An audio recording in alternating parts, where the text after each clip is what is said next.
तेज प्रताप ने इस बीच तनु से कोई बात नहीं की थी। वो अपने काम में थोड़ा उलझ गया था। उसका भी काम में मन नहीं लगता था।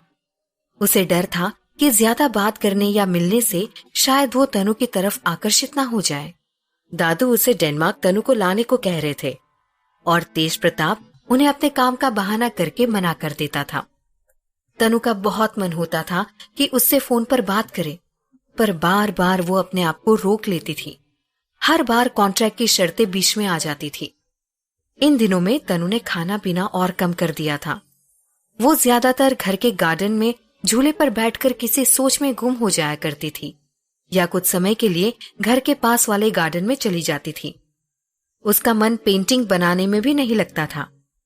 ऐसे ही एक दिन वो सुबह उठी। उसे अचानक ही चक्कर आने लगे। उसने मार्गरेटा को आवाज लगाई। मार्गरेटा आई। तनु ने उससे कहा, मुझे वॉशरूम जाना है। फिर मार्गरेटा उसे संभालते हुए वॉशरूम ले गई। फिर वहां से वापस आकर उसने कहा, इस टैप में पानी क्यों नहीं आ रहा है? मार्गरेटा ने कहा, सुबह तो आ रहा था, एक बार देख लेती हूं। फिर वो तनु को बेड पर बिठाकर नल चेक करने गई। उसने चेक किया, वाकई पानी नहीं आ रहा था। मार्गरेटा ने कहा, मैं चेक करके आती हूँ। थोड़ी देर के बाद वो वापस आई। उसने कहा, मैडम, आपके बाथरूम का टैंक लीक हो रहा है, उसकी रिपेयरिंग करा देंगे, तब तक के लिए आप दूसरे कमरे में शिफ्ट हो जाइए। तनु ने पूछा, ठीक है, पर किस रूम में जाना है? मार्गरेटा ने कुछ सोचते हुए कहा, आप सर के रूम में शिफ्ट हो सकती हैं। तनु ने घबराते हुए कहा, नहीं, मैं वहां नहीं जा सकती। मार्गरेटा ने कहा, एक दो दिन की बात है, वैसे भी सर अभी नहीं है, वो जब आ जाएंगे तब तक मैं दूसरा रूम सेट कर दूंगी। अभी उनके रूम के अलावा बाकी कोई भी रूम आपके हिसाब से सेट नहीं है। वैसे भी सर ने आपका बहुत ख्याल रखने के लिए कहा है, इसीलिए आप उन्हीं के रूम में शिफ्ट हो जाइए। तनु ने कुछ सोचते हुए कहा, ठीक है, आज रात में वहीं रुक जाऊंगी, पर कल सुबह तक तुम दूसरा रूम सेट कर देना। मार्गरेटा ने तनु को संभालते हुए उठाया और तेज प्रताप के रूम की तरफ चली गई। तेज प्रताप का रूम तनुजा के रूम के बगल में ही था। वो भी तनुजा के रूम के समान बड़ा और हवादार था। उसमें बहुत सारी खिड़कियां थी और खिड़कियों से दूर दूर तक हरियाली नजर आ रही थी। उसकी एक खिड़की से बाहर वाला गार्डन भी दिखता था। उसने मन में कहा, ये तो सबसे सुंदर रूम है, और वहीं बेड पर बैठ गई। मार्गरेटा तनु के लिए चाय और नाश्ता लेने चली गई। वो तनु के लिए चाय और बिस्किट ले आई। तनु ने बिस्किट नहीं खाए, बल्कि सिर्फ चाय पी। मार्गरेटा उसे आश्चर्य से देख रही थी। उसने कहा, मैडम, आप तो खाना भी ठीक से नहीं खाती हैं। आप सुबह का नाश्ता भी नहीं करती हैं। आप कुछ नहीं खा रही हैं। अगर आप कुछ फ्रूट खाना चाहती हैं तो मैं आपके लिए ले आती हूँ। तनु ने कहा, नहीं, मुझे भूख नहीं है, अब तुम जाओ। परेशान मत हो, मुझे कुछ चाहिए होगा तो मैं तुम्हें बुला लूंगी। मार्गरेटा वहां से चली गई। उसके जाने के बाद तनु धीरे से उठी और कमरे में देखने लगी। वो कमरा बहुत ही सलीके से जमा हुआ था। एक भी चीज इधर से उधर नहीं थी। इससे एक चीज तो तनु को समझ में आ गई थी कि तेज प्रताप को सारी चीजें जमी हुई पसंद है। उसने मन में कहा, मुझे भी अपना और अपनी चीजों का ऐसे ही ध्यान से रखना सीखना होगा। ये तो बहुत अच्छी आदत है। फिर उसका ध्यान तेज प्रताप के रूम से लगे स्टडी रूम की तरफ गया। वो धीरे धीरे स्टडी रूम की तरफ चली गई। उसने देखा, वहां पर हजारों की तादाद में किताबें रखी हुई थी। ऐसा लग रहा था जैसे एक बड़ी लाइब्रेरी हो। तनु आश्चर्य से उन किताबों को देखने लगी। फिर उसने बंगाली राइटर शिवानी की बुक उठाई। ये उसकी फेवरेट राइटर थी। वो अपनी कहानियों को बहुत अच्छे ढंग से लिखती थी। उनकी ये बुक तो उसने कभी नहीं पढ़ी थी, इसीलिए तनु ने वो बुक उठा ली। बुक लेकर धीरे धीरे बेड तक आई और उसमें लेटकर आराम से बुक पढ़ने लगी। उसने एक ही पेज पढ़ा था कि अचानक से उसे चक्कर आने लगे। वो बुक को वहीं बगल में रखकर पानी पीकर ऐसे ही सो गई। मार्गरेटा कई बार आकर तनु को देख कर गई थी। वो तनु को खाना खाने के लिए बोलना चाहती थी, पर तनु सो रही थी, इसलिए उसने उससे कुछ नहीं कहा। उसने रूम की लाइट ऑफ की और वहां से चली गई। रात के 10 बजने वाले थे। मार्गरेटा टेबल पर खाना लगाकर सोने जाने वाली थी, तभी बेल बजी। मार्गरेटा ने दरवाजा खोला। तेज प्रताप अपना बैग और जैकेट लेकर अंदर आया। उसने मार्गरेटा से पूछा, तनु की तबीयत कैसी है? वो ठीक तो है ना? पता नहीं क्यों ऐसा लग रहा है जैसे उसकी तबीयत ठीक नहीं है। मार्गरेटा कुछ बोलती इससे पहले तेज प्रताप ने दूसरा सवाल किया, क्या तनु ने खाना खा लिया? मार्गरेटा ने कहा, नहीं सर, मैडम तो सुबह से ही सो रही हैं। शायद उनकी तबीयत ठीक नहीं है। उन्होंने कुछ नहीं खाया। मैंने कई बार कहा पर वो कुछ खाना नहीं चाहती थी। तेज प्रताप ने झल्लाते हुए कहा, अब लगता है उसके पीछे मुझे खाना लेके भागना पड़ेगा। ये लड़की अपना ध्यान भी नहीं रख सकती। सुबह से नाश्ता करके ऐसे ही भूखी सो गई। फिर उसने अपने साथ लाया बैग सोफे में रखा और मार्गरेटा से उसे रखने के लिए कह दिया। तेज प्रताप ने कहा, पहले फ्रेश हो जाता हूँ, फिर उसके बाद तनु को उठाने जाऊंगा। वो अपने रूम की तरफ चला गया। मार्गरेटा कुछ बोलती उससे पहले ही तेज प्रताप अपने रूम की तरफ चला गया। वो अपने रूम में आया। उसका ध्यान तनु पर नहीं गया। हाथ मुंह धोने के बाद जब वो वापस बाथरूम से बाहर आया तब उसका ध्यान तनु पर गया। उसने मन में कहा, ये मछली मेरे कमरे में क्या कर रही है? वो तनु के करीब आया। तनु का चेहरा देखने में कुछ मुरझाया सा लग रहा था। तेज प्रताप ने अपने हाथों से उसके सिर को छुआ। उसे महसूस हुआ कि तनु को तेज बुखार है। उसने मार्गरेटा को आवाज दी। मार्गरेटा तेजी से ऊपर आई। तेज प्रताप ने उससे कहा, मैंने तुमसे कहा था मैडम का ध्यान रखना, मगर ना तो तुमने उसके खाने पीने का ध्यान रखा और ना ही इनकी किसी तरह की केयर की। देखो इनको कितना तेज बुखार है और तुम्हें पता भी नहीं चला। क्या कर रही थी तुम? तेज प्रताप मार्गरेटा के ऊपर चिल्लाने लगा। तेज प्रताप इस तरह से कभी किसी से बात नहीं करता था, पर आज जाने क्यों उसे बहुत गुस्सा आ गया। मार्गरेटा ने नीचे सर करके धीरे से कहा, सॉरी सर, पर मैंने मैडम को खाना खिलाने की बहुत कोशिश की थी। मैडम खाना नहीं खाना चाहती थी और मुझसे कहा कि तुम जाओ, मुझे जब जरूरत होगी मैं बुला लूंगी, तुम तभी आना। मैं सुबह मैडम को नाश्ता देने के बाद गई थी। उसके बाद कई बार खटखटाने पर भी मैडम ने दरवाजा नहीं खोला। मैंने रात में चेक किया था, मैडम बुक पढ़ते पढ़ते सो गई थी। मैंने उनकी बुक को टेबल पर रखा, तब तक उन्हें बुखार नहीं था। सर, जब से आप गए हैं मैडम तो खाना ही नहीं खाती हैं। बहुत बार बोलने पर भी हमेशा कहती है भूख नहीं है। मैं क्या कर सकती हूँ? और आज बुखार चढ़ गया, ये भी मुझे पता नहीं चला। तेज प्रताप ने उससे चिढ़ते हुए कहा, तो क्या बुखार मुझे देखकर चढ़ गया? इतने दिन से मैडम ठीक से खाना नहीं खा रही है और आज जब मैं पूछ रहा हूँ तब तुम मुझे बता रही हो। तुमने पहले फोन करके क्यों नहीं बताया? और एक बात बताओ, मैडम यहाँ क्या कर रही है? उनके रूम में कुछ प्रॉब्लम हो गई है क्या? मार्गरेटा ने कहा, हाँ सर, उनके बाथरूम में पानी नहीं आ रहा था, इसलिए मैंने ही मैडम को यहाँ आने को कहा। मैं सुबह ही दूसरा रूम रेडी करवा दूंगी। तेज प्रताप ने कहा, वैसे ये यहाँ नहीं आती तो शायद इसकी तबीयत खराब है, ये मुझे पता नहीं चलता। तुम जाओ और कुछ खाने के लिए लेकर आओ, मैं तब तक दवाई निकाल लेता हूँ। फिर वो दवाई लेने के लिए चला गया।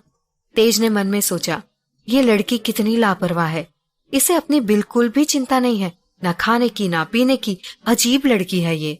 फिर से अपने मन में कहा, जब से यहाँ से गया था पता नहीं क्यों मेरा काम में मन ही नहीं लगता था। कैसे 15 दिन निकाले मैं ही जानता हूँ। कल तो दादाजी ने आने की धमकी दे दी है, कैसे उन्हें मना कर पाया मैं ही जानता हूँ। कल इसे लेकर डेनमार्क भी जाना है और आज इसकी तबीयत खराब है, पर पता नहीं क्यों 1-2 दिन से तो इतनी घबराहट हो रही थी, ऐसा लग रहा था जैसे ये किसी परेशानी में है। मेरे साथ ऐसा क्यों होने लगा है? मुझे कुछ समझ नहीं आता है।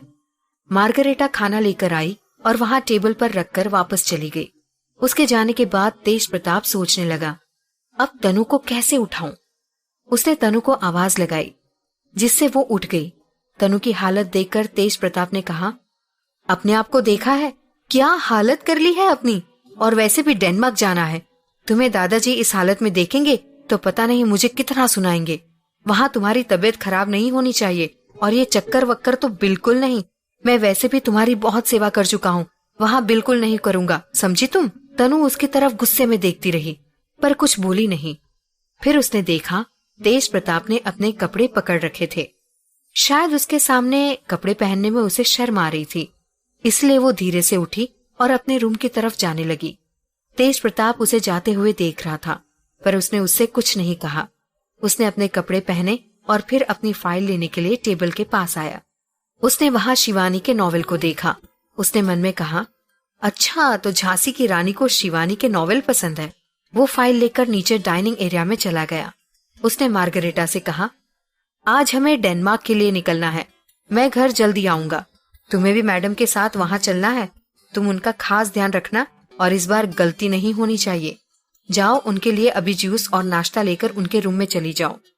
उन्हें समय पर खाना भी खिला देना और नहीं खाए तो मुझे फोन कर देना। इनसे कहना कि शाम 5 बजे की फ्लाइट है, तैयार रहेंगी। फिर नाश्ता करके अपना बैग लेकर तेज प्रताप वहां से ऑफिस के लिए निकल गया।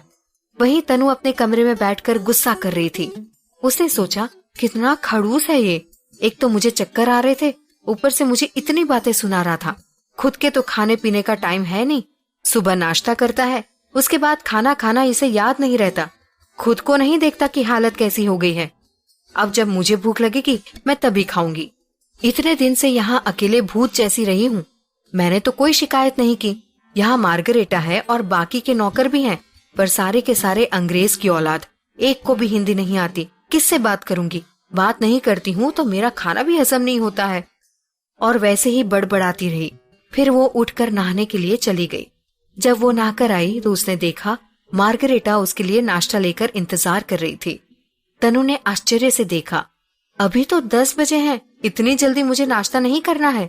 मार्गरेटा ने कहा, पर मैडम, सर ने कहा है प्लीज आप अभी नाश्ता कर लीजिए। सर मुझ पर बहुत नाराज हुए थे कि मैंने आपका ध्यान नहीं रखा। आप जल्दी नाश्ता कर लीजिए। आप अगर नाश्ता नहीं करेंगी तो उन्होंने कहा है मैं उन्हें बता दूं। तनु ने कहा, ये तो हद ही हो गई। अब तेज मेरे खाने का भी रिकॉर्ड रखेंगे। कभी तो ऐसे बनते हैं जैसे मेरी कोई फिक्र नहीं, और कभी तो मेरी इतनी केयर। मुझे तो कुछ समझ नहीं आता है। फिर उसने नाश्ते की प्लेट और जूस देने का इशारा किया। मार्गरेटा ने उसे नाश्ता और जूस दिया और उसने फिर कहा, मैडम, सर ने कहा है आप शाम को रेडी हो जाइएगा, डेनमार्क जाना है। मुझे भी आपकी केयर करने के लिए आपके साथ जाने को कहा है। तनु जो गुस्से में जूस पी रही थी, उसकी बात सुनकर जूस बस उसके मुंह से बाहर ही आने वाला था। तनु ने खांसते हुए कहा, क्या आज ही डेनमार्क जाना है? मार्गरेटा ने कहा, हाँ, आज शाम 5 बजे की फ्लाइट है। तनु ने मन में कहा, ये तेज की झटके देने की आदत पता नहीं कब जाएगी। मुझे बता नहीं सकते थे दादाजी से मिलने जाना है। मेरे पास तो कोई साड़ी भी नहीं है। मैं तो ऐसे ही जल्दी में कपड़े उठा लाई थी। यहाँ जर्मनी में इंडियन कपड़े कहाँ मिलते हैं मुझे तो कुछ पता नहीं है। दिल्ली में होती तो पूरा दिल्ली दरबार खरीद लेती। अब क्या पहनकर जाऊंगी उनके पास, सलवार कुर्ती या जीन्स कुर्ती? हे भगवान, मैं नानू से वैसे भी उस दिन डांट खा चुकी हूँ। वो तो समझ गए थे, पर दादाजी पता नहीं कैसे हैं। तेज ने जब बताया था तो लग रहा था थोड़े गुस्से वाले हैं। अब मेरा क्या होगा?